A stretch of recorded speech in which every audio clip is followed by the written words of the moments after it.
And Forest Service meteorologist Tom Rolinski heard that a wildfire had broken out Monday evening in Ventura County. He knew it was going to be a problem.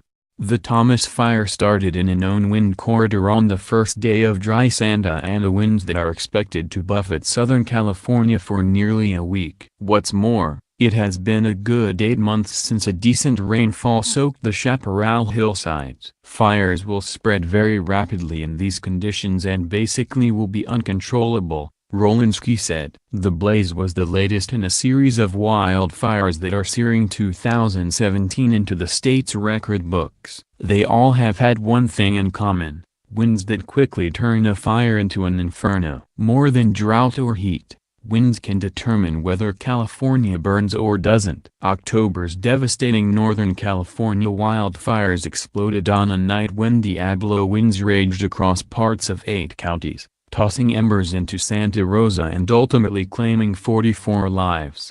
Southern California managed to escape major wildfires during the final years of the state's big drought because the Santa Anas didn't blow much.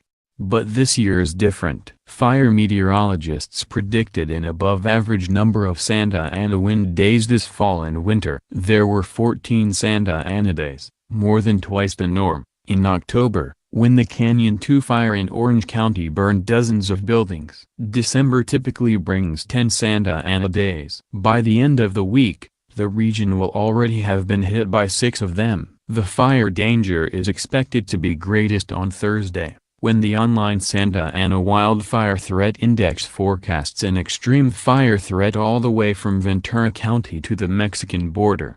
Southern Californians need to be prepared, said Rolinski, who helped develop the index. Plan an escape route, know where family members are, make sure cell phones are charged. We've seen this over and over again. When that online map lights up and we get a fire in a wind-prone area, it's going to be very difficult to control. Indeed, firefighters don't even try. They concentrate on defending structures and people. It's too dangerous to fly retardant or water-dropping aircraft in high winds, which are also likely to blow any such drops off target. Though fire officials often say wildfires are tougher to fight in dense scrublands that haven't burned in decades, wind-driven fires ignore the boundaries of old burns. Researchers who studied the big 2007 Southern California fires found they blackened more than 50,000 acres that had burned a mere 4 years earlier during the region's hellish 2003 fire season. As for why this Santa Ana season is ramping up after several years of calm, Rolinski says the answer lies in sea surface temperatures in the equatorial Pacific Ocean. In the past 6 months, that part of the sea has cooled, influencing weather patterns conducive to Santa Anas. The cooler sea temperatures can cause high-pressure systems that push storms to the north and then down into the Great Basin east of California.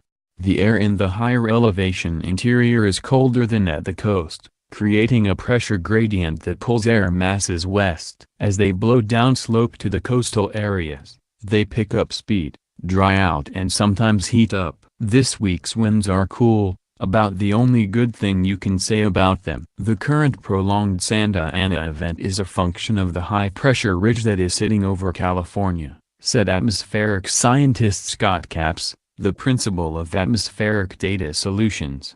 The fact that the winds started in Ventura County and are working their way south is typical, he added. Wind strength can vary dramatically depending on the local topography. Tuesday morning, a weather station in the Santa Ana Mountains in Orange County, near Cap's home, recorded gusts of 80 miles per hour. They tore off the roof of his backyard chicken coop, but the chickens were safe. As for whether climate change will diminish or strengthen Santa Ana seasons by affecting the temperature gradients between interior and coastal regions, there is conflicting research.